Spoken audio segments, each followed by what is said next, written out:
أعوذ بالله من الشيطان الرجيم. بسم الله الرحمن الرحيم.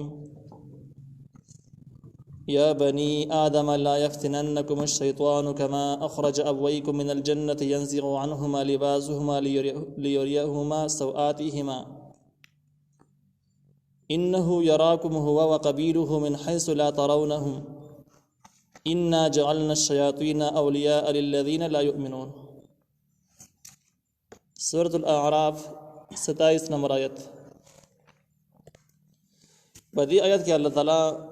ټول انسانانو ته خطاب کړی دی احتیاط کولو، چې ستاسو شیطان ډېر زیات هوښیار زیرک شیطان دی، دشمن دی، او دا داسې دشمن دی چې تاسو یې نه او تاسو یې نه. نو چې کله دشمن هم یو تی نه ویني هغه تا یې نه، دا ډېر خطرناک. نو څنګه چې ستاسې مور او پلار یې په فتنه کې اچولي، جنت نه راایستلي او د جامو د لوی نعمت نه محرومه کړي، دغه شان ته کې دوی ستاسو باره کې هم خراب ارادې لري. مخکې د هغې بحث ذکر شو چې قسمونه یې خوړلي وو چې د آدم علیه السلام اولاد پرېږده منه. نو دې ځای کې عام مسلمانانو ته انسانانو ته خطاب دی چې شیطان په جال کې ګیر نشي، او د دې سره سره اشارتن دا هم ثابتېږي چې شیطان بچا مسلط کېږي، بچا باندې اثر انداز کېږي. د هغې مختصرا ذکر پکې هم موجود دی. الله تعالی وی یا بنی آدم ای اولاد د آدم علیه السلام لا یفتننکم الشیطان، فتنه کې دیوانه چې تاسو لره شیطان فتنه کې اچولو مطلب دا دی چې د آسماني دین شریعت نم بیلاری کی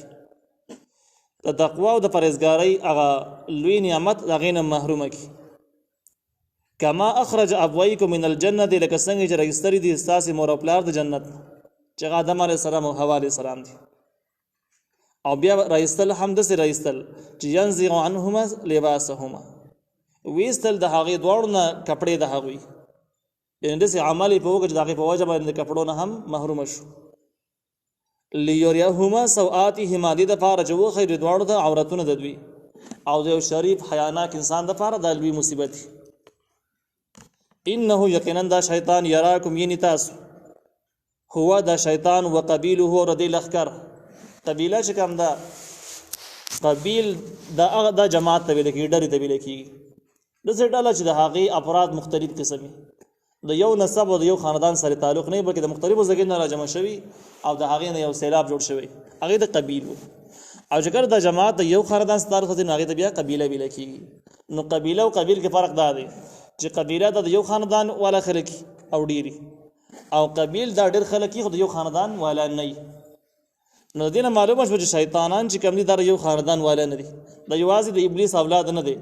بلکې دغه مختلف قسم مخلوقات، مختلف پیریان او مختلف انسانان د ډله کې داخل شوي دي، د شیطاني ډله کې داخل شوي دي. سورۃ الناس کې بیا بحث راشي چې من الجنة والناس، دا شیطانان پیریانو کې هم موجود دي، انسانانو کې هم شته دي.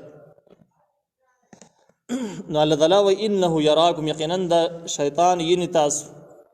هو وقبیله، دا شیطان په خپل او د دې غونډ جماعت لښکر هم، من حیث لا ترونهم، په هغه ځایونو کې چې تاسو یې نه، تاسو شیطانان او پیریان یې نه، هغه تاسو یې نه، او په تاسو پسې مستقل لګېدلي دي، تاسو سره پخه دښمني کول غواړي.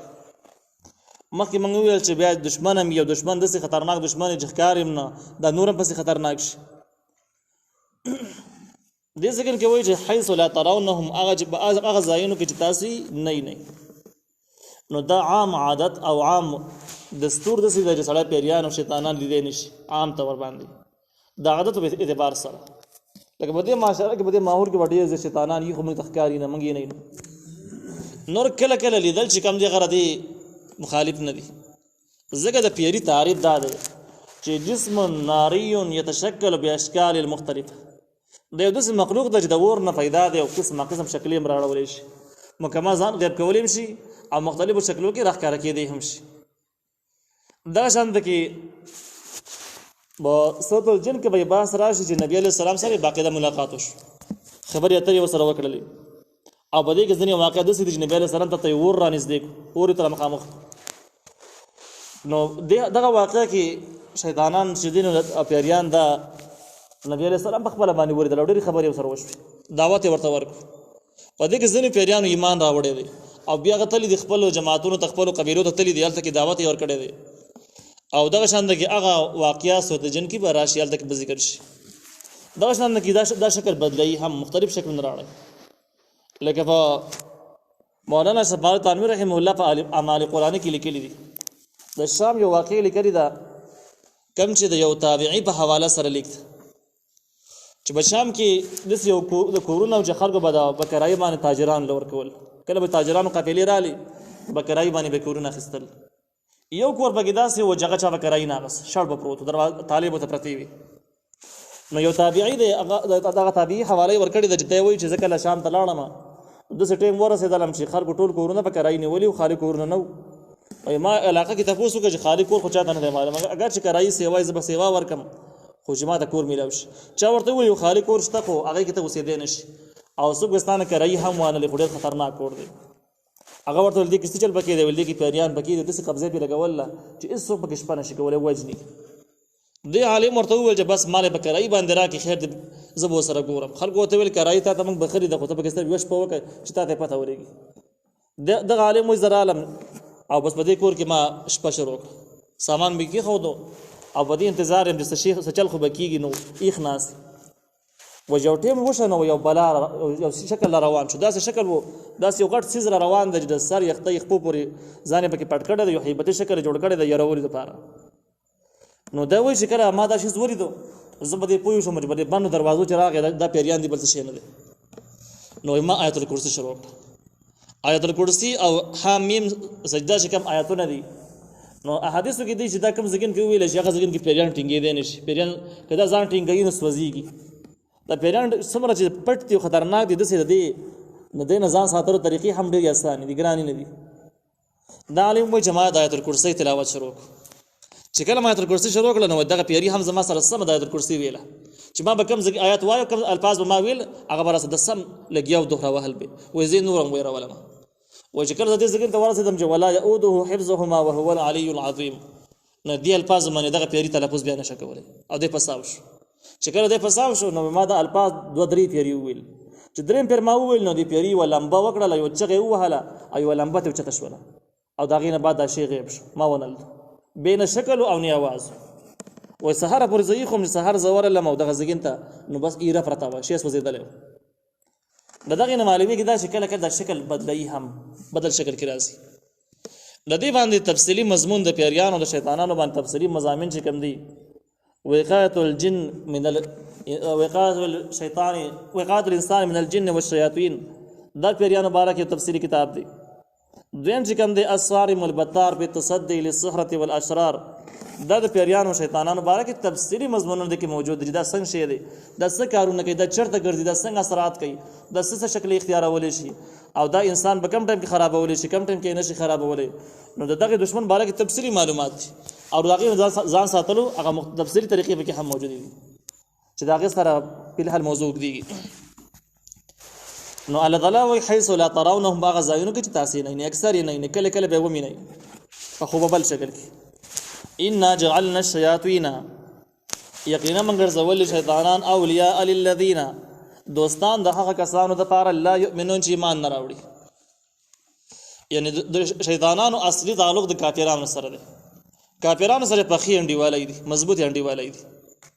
او در دې هدف پورې چې هغه ذهن 24 غنټه شیطانانو مصرف کړي او دسه مشورې او دسه وسوسې او تورات چې هغه د اسلام خلاف بیا به د کافرانو باندې خو بیخي مسلط بیخي دغه خلاصې دي نش کوم کسان چې مؤمنان دي خو گمراه دي غافل خلک دي نو غافل مؤمنانو باندې هم مسلط دي خدا د کافرانو چې څومره مسلط دي نو دومره په مؤمنانو بیا نه دي مؤمنانو نه دغه په درجه کې لخته مسلط دي بیا چې کوم سړی ذکر اسکار نه کوي غافل ژوند تیری د ګناونو ژوند تیری ودغه سړی باندې ډیر مسلط دي د مستقیل خپي